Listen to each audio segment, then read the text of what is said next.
name's Wendy Goldman. I'm a professor in the history department, and I'm also the director of the CMU Prison Education Project.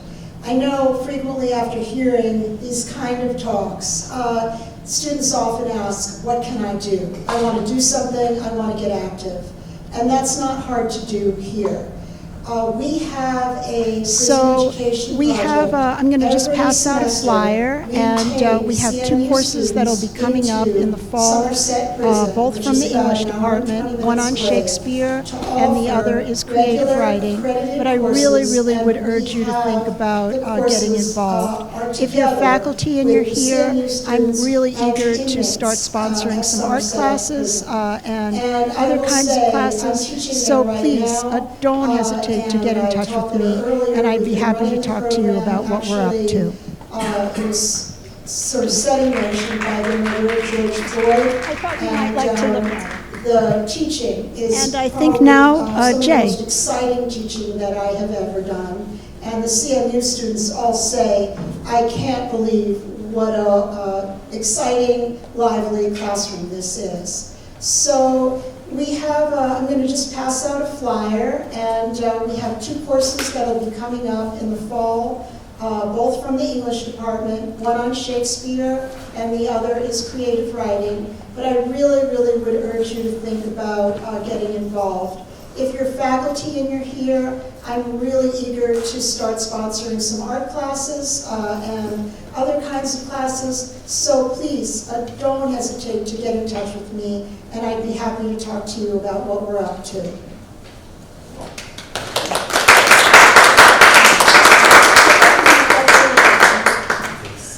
And I think now, Jay. Yes. Yeah. Hi, everybody. I'm just going to be really quick because Ufuoma actually introduces herself in her talk, which means that I don't have to give that big, long introduction about how she graduated in 2018 with a degree in mechanical engineering from Stanford and recently finished her PhD in aerospace engineering and aeronautics at MIT and is now a postdoc in the Institute for Resilience at University of Arizona. So I just wanted to give you those brief landmarks, and I think Ufuoma gives the real human introduction to who she is and why she does the work that she does. I just really quickly wanted to thank everyone who made this possible, the Nika and Dave and everyone else, and Harrison at the Studio for Creative Inquiry, which is just an amazing, amazing space. If you're watching online and you're around and you have a chance to come here, it's just such a cool generative space. Wendy, thank you for the from the CMU Prison Education Project, John from the Sustainability Initiative, and everyone else who has made this possible. I'm actually just going to turn the microphone over to Ufuoma now, and do you need the microphone itself? I think so, okay, yeah. Great, Mm-hmm. Cool.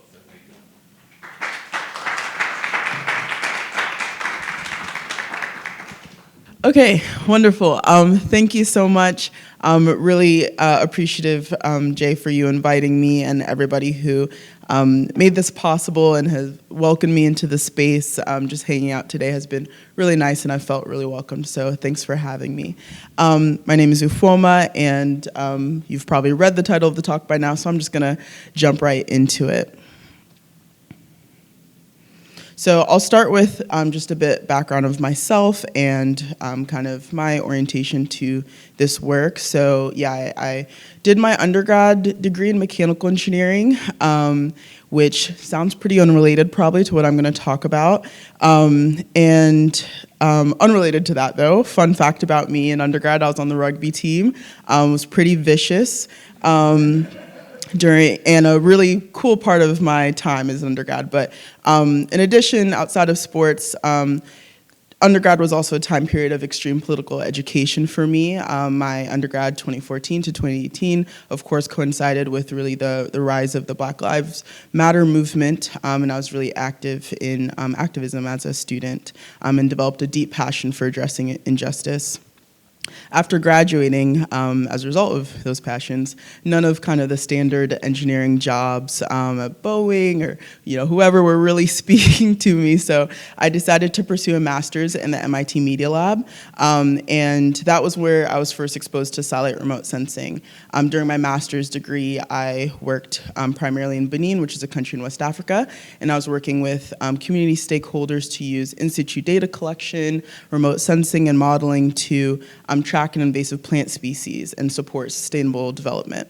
And while I was content with this work, as I was finishing my master's and considering the PhD, my research took a sharp turn due to societal events.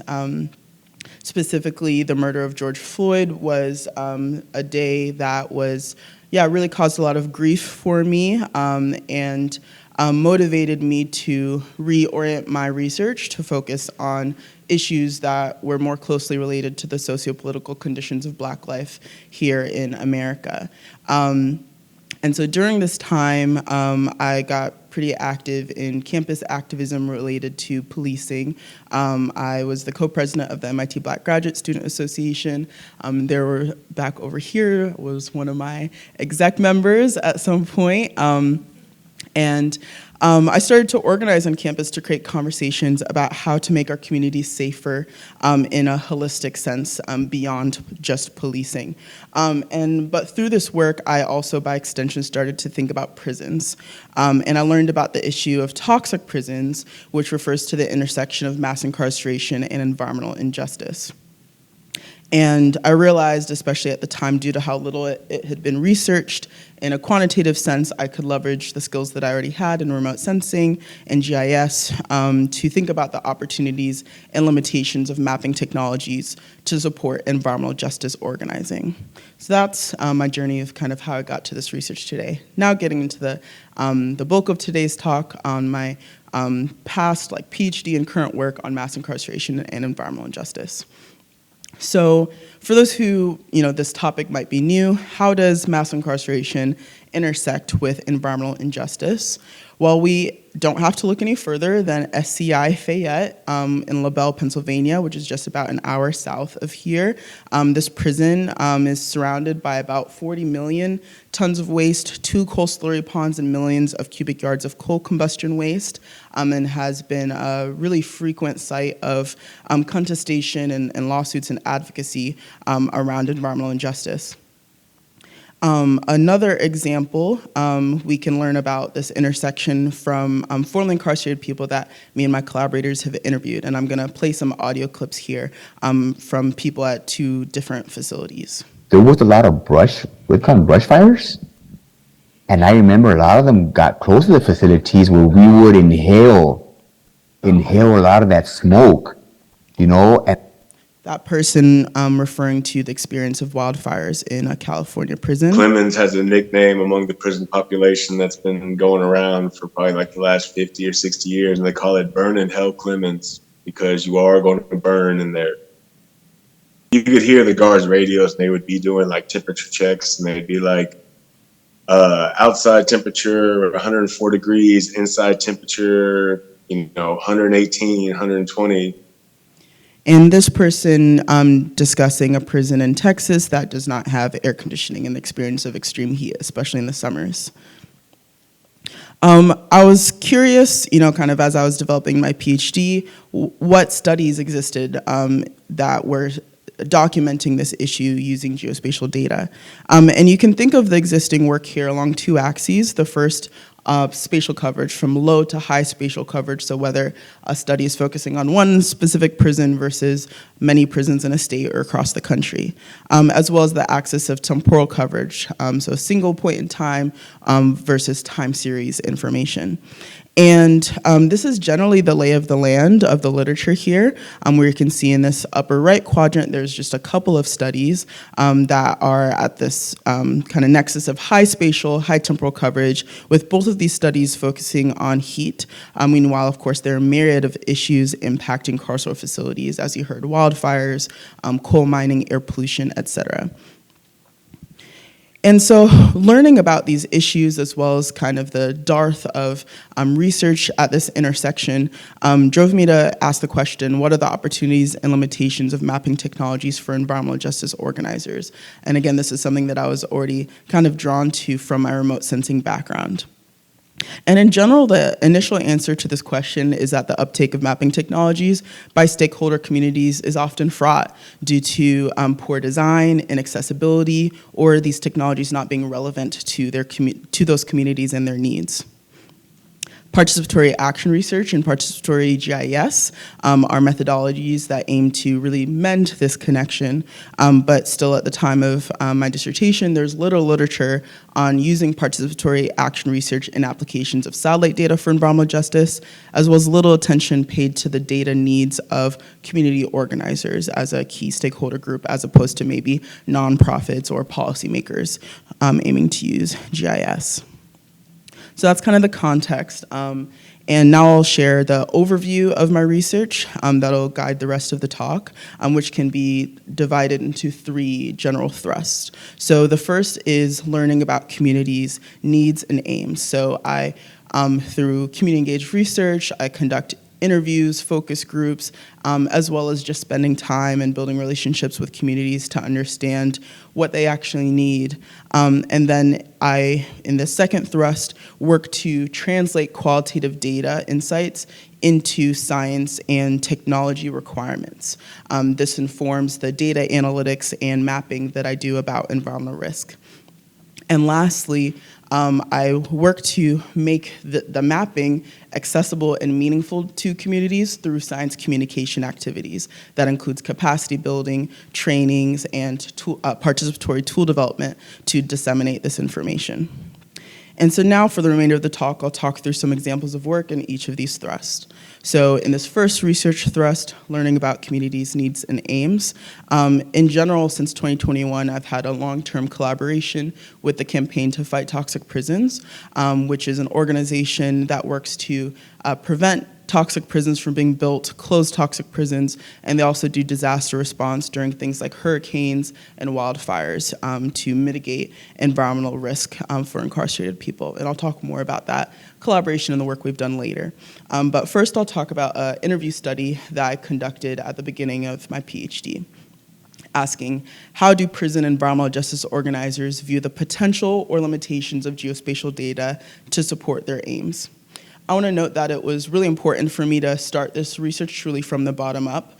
I already had the quantitative data skills and I could have jumped right into the data science work, and I also could have focused my analysis on, say, policymakers, but it was really important for me to start from the ground up. And a lot of this was inspired in particular by Laura Polito's work, urging environmental justice scholars to view the state as a site of contestation rather than as an ally or neutral force. So I really wanted to partner and align myself with grassroots organizations in this fight rather than the state.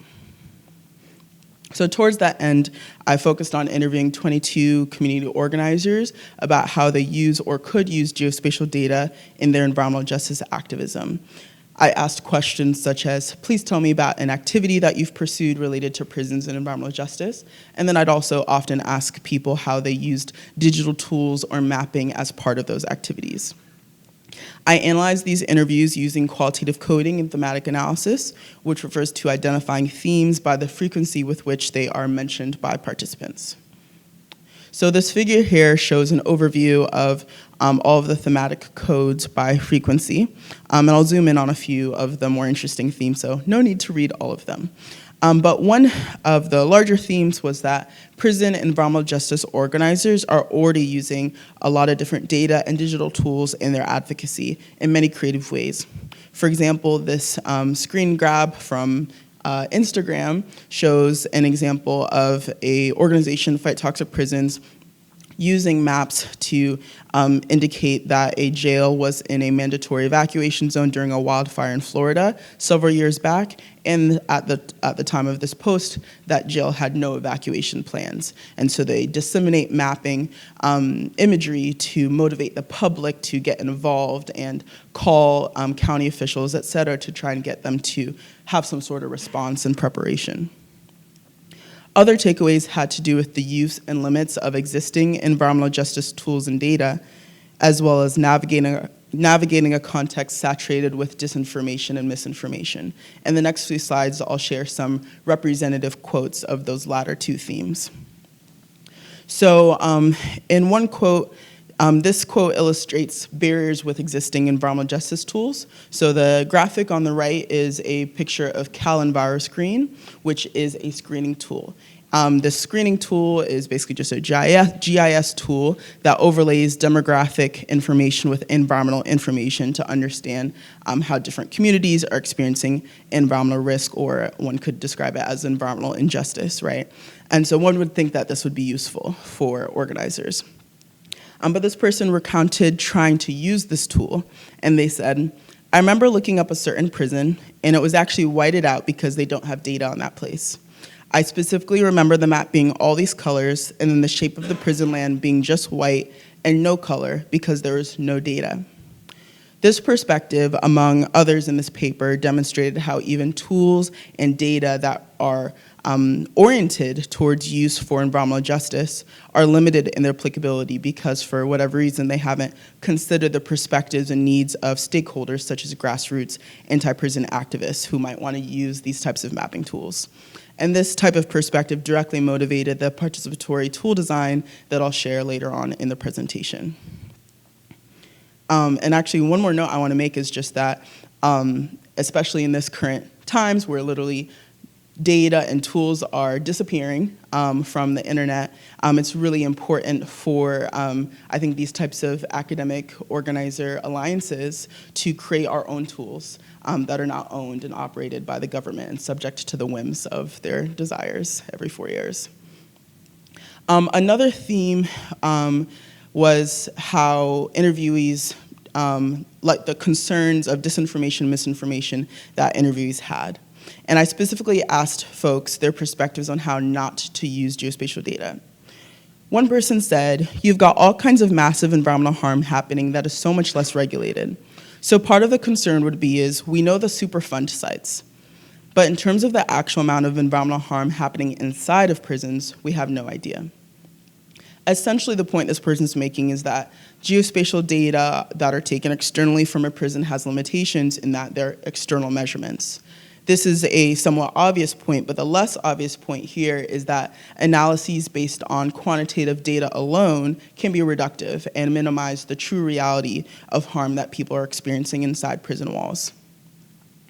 To counter this challenge, several interviewees emphasized the necessity of including the voices of those directly impacted alongside any quantitative data. And so that's something that I've really sought to do in my work that you'll see later on.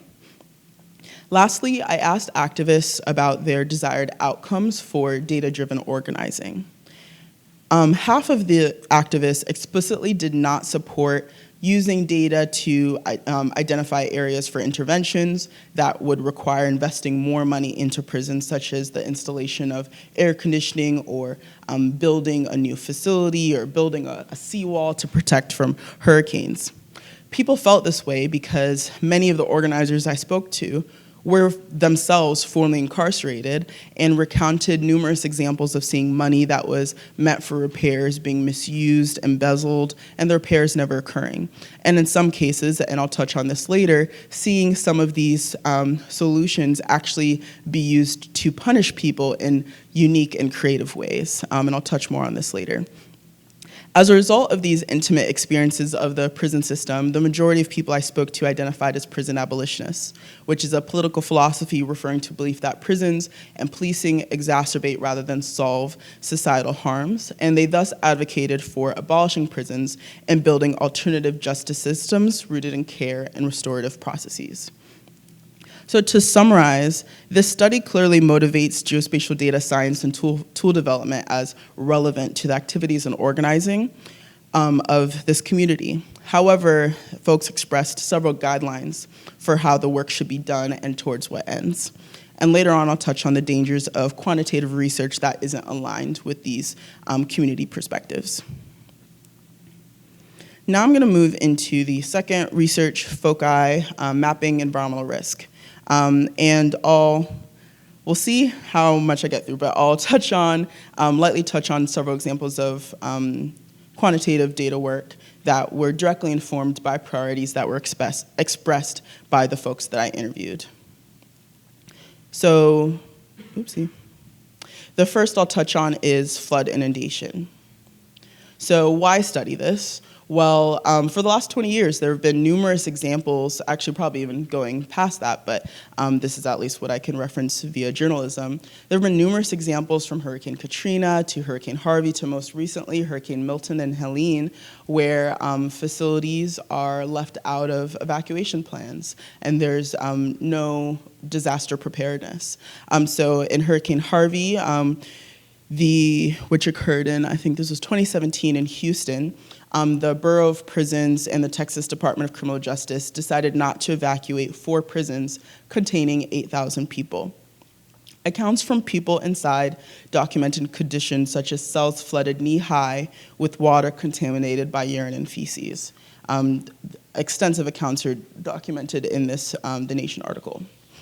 The Texas Department of Criminal Justice publicly denied these accounts, claiming that the facilities experienced no flooding, they weren't wet, people were fine. They even went as so far as to post on their Facebook a photo that they claimed was after the hurricanes of staff distributing water. However, family members were commenting saying this was from an event 2 years ago. And so I wanted to see how I could use geospatial data to combat this type of disinformation, or I guess this is really misinformation, from the carceral staff. So I looked at one example of Stiles Unit Prison, which is in Beaumont, Texas. And I used a method it's called synthetic aperture radar thresholding.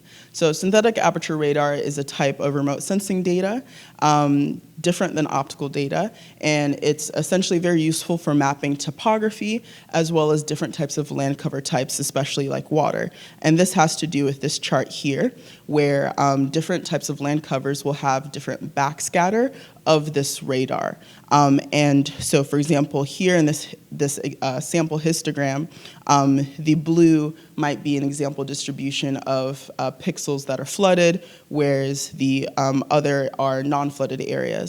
So through sampling of water and non-water areas and statistics, you can estimate a threshold to simply just divide and segment pixels that are flooded and non-flooded. And I used data from actually an airborne vehicle.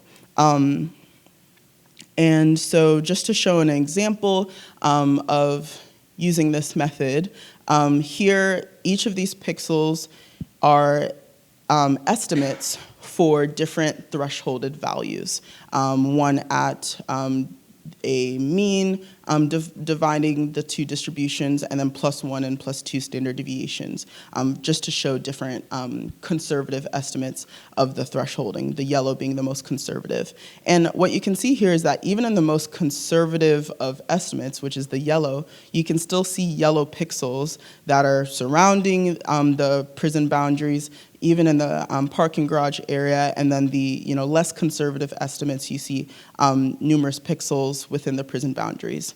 And I want to emphasize here that actually this imagery is from 3 days after the peak of the hurricane. So this is probably actually the most conservative estimate of how flooding impacted this facility.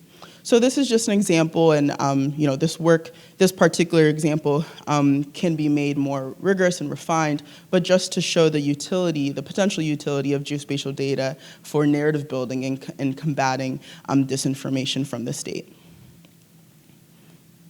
Another example I'll talk through is air temperature. So we heard earlier from someone about the experience of extreme heat in prison, so the motivation from a personal level is clear. And in terms of prior work, there's only one prior study that focuses on patterns of heat exposure in carceral landscapes. So I just wanted to extend this work. But exposure alone is not enough to understand risk from extreme heat. So as seen in the figure on the right, risk is commonly understood as the intersection between hazard, which is a physical event, exposure, which is the population or building or community that is exposed to said hazard, and vulnerability, which refers to the susceptibility or lack of resilience that an exposed population has to cope with the hazard. Incarcerated populations and the facilities they are within often have many factors related to vulnerability. For example, if you've ever been in a crowded room with poor ventilation, you know you probably feel hotter in that room than if you weren't in that room. And as many of the folks in this room probably know, a lot of the prisons in the US are overcrowded. So I wanted to explore these types of vulnerability factors that were measurable and how prisons experiencing those vulnerability factors differed in the patterns of heat exposure as well. So in this study that was published last year, I asked what is the relationship between heat exposure and facility level vulnerability characteristics in prisons that could modify heat risk for the incarcerated population. So first, the hazard that I'm using here is air temperature that's modeled on a 1 kilometer grid. The advantage of using this type of data set as opposed to ground monitors is more consistent spatial coverage and higher spatial resolution. I processed this data using zonal statistics in Python and QGIS, and the specific metrics that I consider are first, annual extreme summer temperature, which I defined as the 90th percentile temperature of daily max temperatures for a given summer. So really capturing an extreme temperature for each prison, each summer, each year. I also look at anomaly, where anomaly is just referring to deviations from a baseline. And here I compare a 4-year recent average to a long-term 33-year historical average for each individual facility. To connect to vulnerability, I identified 17 measurable variables of prisons. This data is coming from the Census of State and Federal Correctional Facilities that is published every few years. It's supposed to be published this year, actually last year, but I went to check the other day and saw a new notice saying that due to the administration change, the census has been paused. So very curious to see if we'll get an updated census. So anyway, that was an aside. But this census data is from 2019, and some of the most robust information we have, of the little information we have about the conditions of confinement inside of prisons. An example of one of these variables is whether a facility has unconstitutional conditions related to staffing. How does this relate to vulnerability and like heat risk? Well, in prisons such as in Texas, where there's not universal air conditioning, staff are often the ones who are tasked with implementing heat mitigation protocols, such as distributing ice or escorting people to cold showers, things of that nature. And so the idea is if a facility has unconstitutional conditions related to staffing, it could be understaffed, or that facility could have negligent staff that may not implement these types of protocols regularly, thus increasing the risk of the incarcerated population on a hot day compared to a facility that does have adequate staffing. So that's the type of analysis that I was getting at, and I statistically test if prisons that do have any of the 17 vulnerability factors also had higher heat exposures on average, as measured through simple t-tests. So getting into some of the heat exposure results first, this is just a map showing facility level average extreme temperatures for a 4-year average. And what we can see here is first the average across prisons is 94 degrees Fahrenheit. This isn't necessarily surprising, summer is hot. But this is more horrific when we consider the fact that 44 states don't have universal air conditioning in prisons. For example, one of the hottest prisons, which was in California, had a value of 115 degrees Fahrenheit, and they only have an evaporative cooler that has been documented to break and fail, especially at these really hot temperatures that evaporative coolers were never designed to handle. In terms of the anomaly analysis, I found that 70% of prisons were hotter in recent years than the historical average. Also not surprising, and is in line with what we know about climate change, which, and some facilities experiencing anomalies as much as 4 degrees Fahrenheit in Washington's Correction Center, a facility in Washington State without universal AC that incarcerates 1,700 people. Now, getting into the vulnerability analysis, I found that 9 of the 17 test variables had higher heat exposures for the groups with those heat vulnerability factors. So just to explain this figure a little bit more, in the darker red, those are groups of prisons that have a given vulnerability factor. The pink is the prisons without. The horizontal line is the median, and the y-axis is the temperatures. And zooming into a few examples, I found that prisons with poor conditions for accommodating people with disabilities are hotter, and there's numerous supporting literature, some examples on the bottom, of how these factors can impact individual level vulnerability. Prisons with poor staffing conditions are hotter, and prisons where people are required to labor in agriculture and / farming are hotter. What's the implication of this? People in these facilities may experience heightened adverse health risks, such as heat stroke and even death, not only due to this vulnerability factor, but also due to the higher heat exposures on average that these groups of facilities are experiencing. And of course, deeper analysis on true risk using health outcome data, morbidity and mortality data would help to further tease out this relationship. But as we might get into in the Q&A, and Jay knows all about, getting health data about the prison system is incredibly difficult. But this analysis shows how factoring in vulnerability can change our perception of the prisons experiencing the most heat risk, especially as the previous study only focused on exposure. Next, I'll discuss land surface temperature, which is the skin temperature of a landscape or building, essentially how hot something would feel to the touch. Why look at LST in addition to outdoor air temperature, which was the previous study? Well, prisons, like urbanized parts of the US, may experience higher LST compared to their surroundings due to their building materials, which are often concrete, brick, or metal, all of which conduct heat and slowly release it back to the environment. So essentially a carceral heat island effect at play here. For example, in this image, this is a false color land surface temperature image from Landsat, which is a satellite operated by NASA. And in this image, you can see the outline of the prison boundary. And in this color scale, the deep red, which is at the center of this polygon, versus the blue, which is overlaying this forest area, is a differential of 34 degrees Fahrenheit. So you can start to imagine the implications of the absorption of this type of heat and then the layer of a facility that may or may not have universal air conditioning for the incarcerated population. So I'm using LST just as another insight into patterns of hazardous heat. I can mostly skip over this, but this is how you derive LST for a specific place, and I did that for 33 years. And here's an example GIF. And so I mapped annual summer average LST for all prisons for 30 years. But this GIF here is showing anomaly in summer LST from a historical average. So here, the warmer colors indicate that a prison was hotter in a given year compared to the historical average. The larger diameter, the larger the deviation from that historical average. And in the next slide, I'll talk about some of the applications of this data set. Happy to talk about any of this more in the Q&A. But one application is to extend and really document this idea of the carceral surface heat island.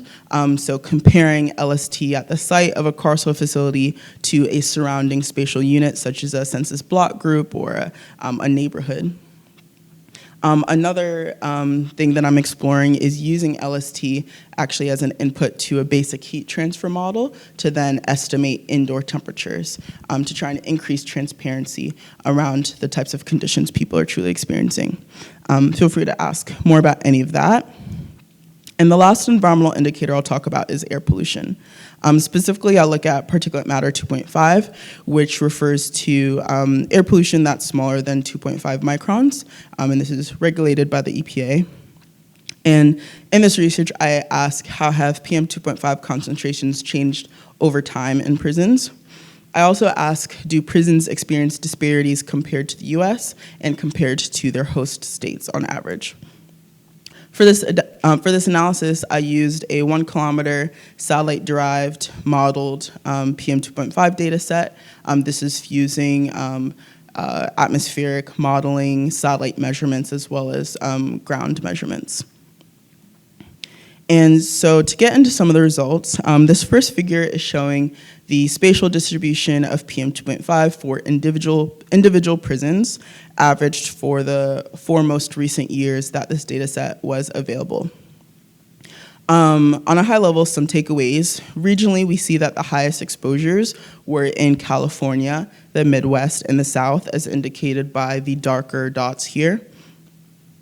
Another takeaway here is that over 40% of prisons have concentrations that were greater than the US population-weighted average, which during this time frame was 7.12 micrograms per cubic meter. And I want to also note, actually, across all prisons for this time period, the highest exposure occurred at a prison in California, and it had double the US population-weighted average for PM exposure. In terms of some of the disparity analysis, here this figure is showing prisons for different time periods. On the left is 1998, on the right is 2022. Each dot is an individual prison, and the disparity is in comparison to the state population-weighted average that that facility is located in. So orange dots here indicate that a prison had higher PM exposure than their host state.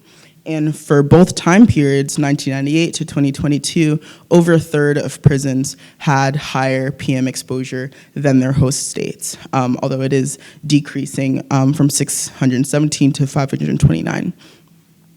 The top 10 largest disparities were all in California and Arizona during 2022, and these range between 3.2 to 4.3 micrograms per cubic meter.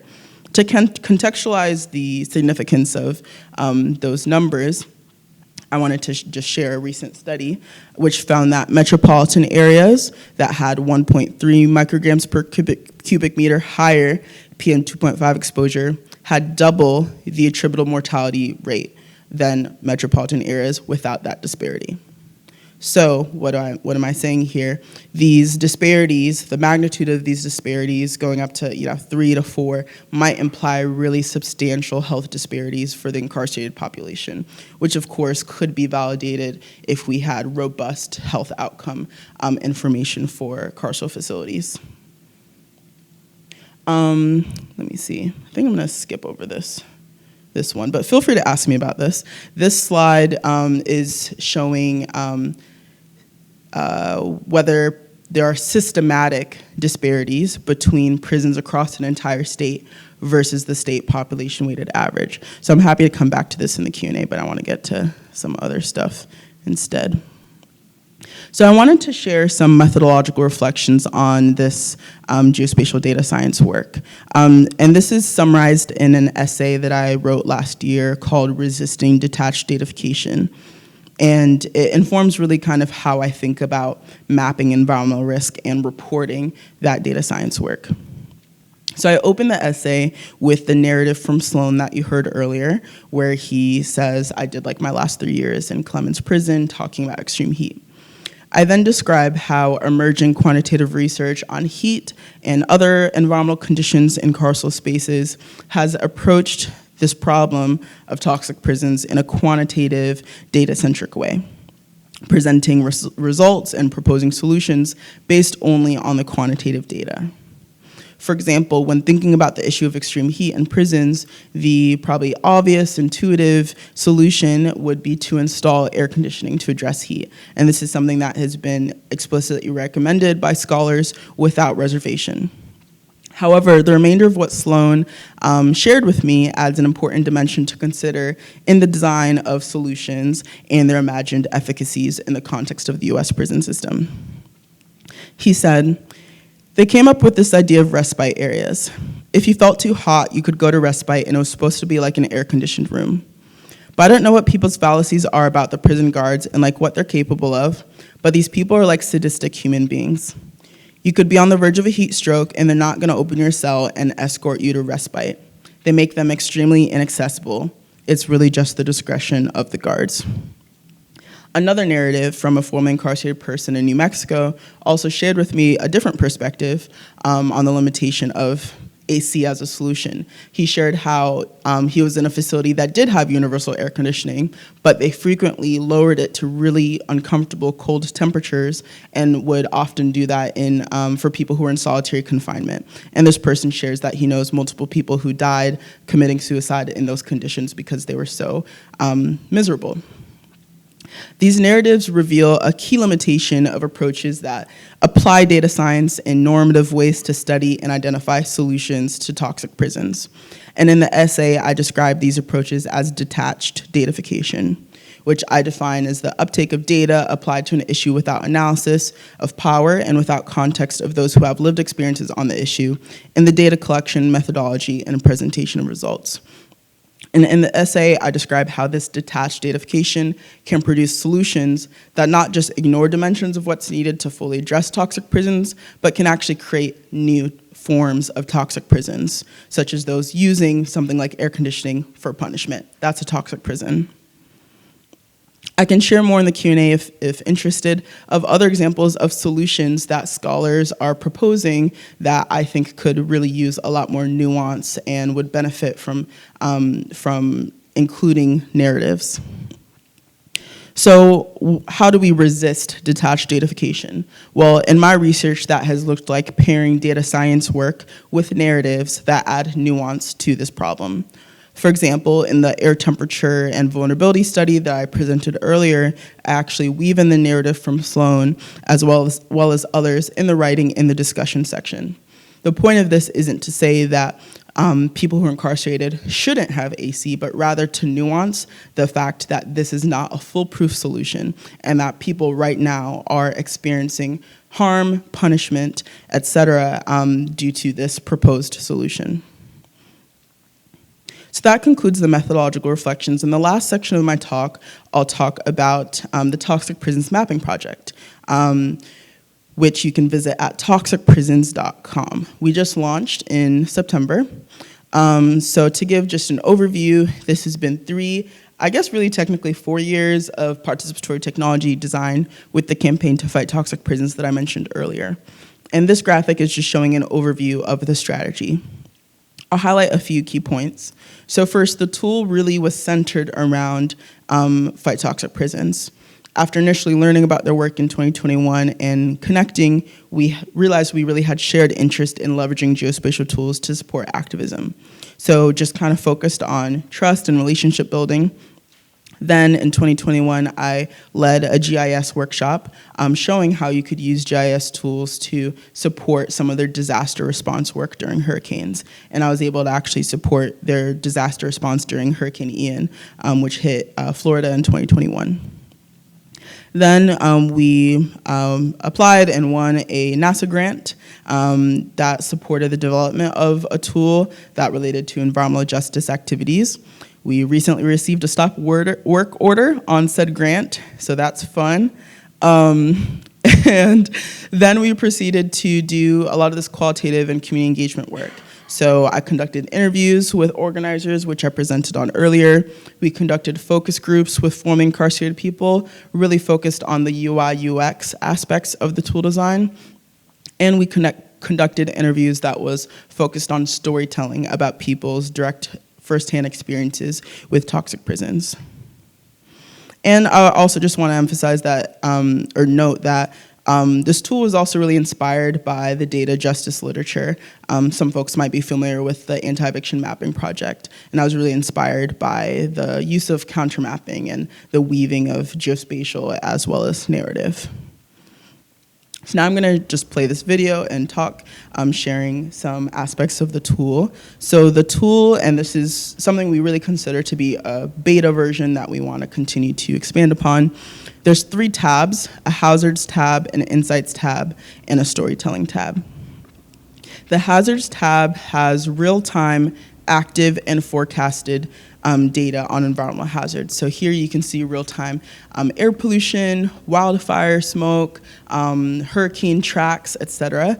And the intention behind this tab is that if you are a community organizer or if you have a loved one incarcerated somewhere, you can use this to understand what's going on in those areas. And you might use that to say, oh, it's going to be hot, I'm going to send in some water to my loved one, or I'm going to organize a social media campaign to try and mitigate environmental risk to the people in those facilities. And there's a bunch of filters. Going into the Insights tab, this is where we have historical time series data on a number of environmental indicators, as well as socio-demographic indicators. So in the tool here, on this tab, you can actually view indicators for the entire country, or you can aggregate them by different queries. So here, I'm about to aggregate it for the state of Georgia, and all the indicators update. But you can also look at an individual facility and look at the data just for there. In addition, we have, you can view time series information, so historical information about environmental phenomena at individual facilities. And the intention behind this tab is to support longer-term campaigns and longer-term narrative building around toxic prisons. One might use this, for example, to see, oh, in the state of Georgia or in the state of Pennsylvania, these are the top X facilities that have had the worst air pollution exposure for the last whatever years. And then the last part of the tool is the storytelling tab. And this is where we feature written and audio narratives of people who've been directly impacted by toxic prisons, several of which you've heard today in the presentation. And I'll play just one more example here. My stepson, he was at Pulaski, and he had a disciplinary and was put into lockup at the Pulaski unit. He was put into the unit. They remove all your property, so they take your property when you get in trouble.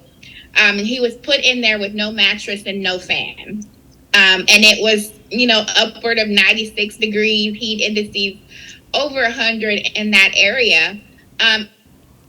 So that's an example of the tool. We're really excited about it, and now I'll share just some of the kind of outcomes of it so far, noting that we just recently launched. So in terms of utility, just this fall in October, organizers were able to use the tool to support disaster response during Hurricane Milton. So they were able to use this to identify facilities that were going to be in the track of, that was impacted by the hurricanes, and use that to design social media campaigns advocating for those facilities to be evacuated and to stockpile water, for example. The tool has been shared really heavily on social media, and a cool moment was having Robert Bullard, the father of environmental justice, also share the tool. And in terms of education, in December, we hosted a teach-in, which was our first concerted effort at science communication with the tool. And we reached 41 community organizers, 4 formerly incarcerated people, 27 researchers, and 23 states were represented. So we were really ecstatic at the interest, and want to continue doing these types of activities to expand awareness and also expand utility of the tool. And really seeing the tool make a real difference in people's lives has been the best part of my academic journey so far, that I'm really excited to continue. So I'm at like the 44-minute mark, so I'll breeze through just some examples of future work to whet your appetite for Q&A if interested. But one question that I'm interested in exploring in my postdoc and potential future academic career is the role of planning-related processes in creating toxic prisons. What I mean by this is that a series of planning-related processes produce the fact that prisons right now are co-located with toxins and climate hazards. That includes land use designations allowing environmental pollution, lawmakers allocating expanded budgets for prison building despite falling crime rates.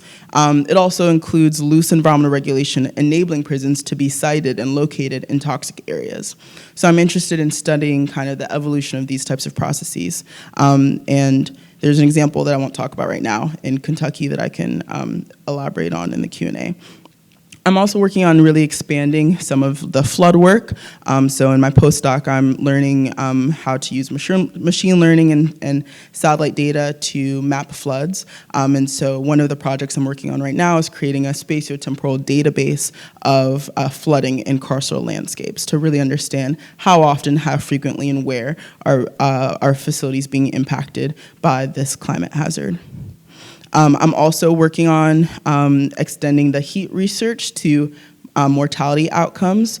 So currently extending the only prior study on heat mortality outcomes, extending that from 2019 to 2024, and currently cleaning 46,000 death records for 42 states, and also be incorporating the difference in how AC can change the mortality outcomes for incarcerated people. I'll skip over this so I can close.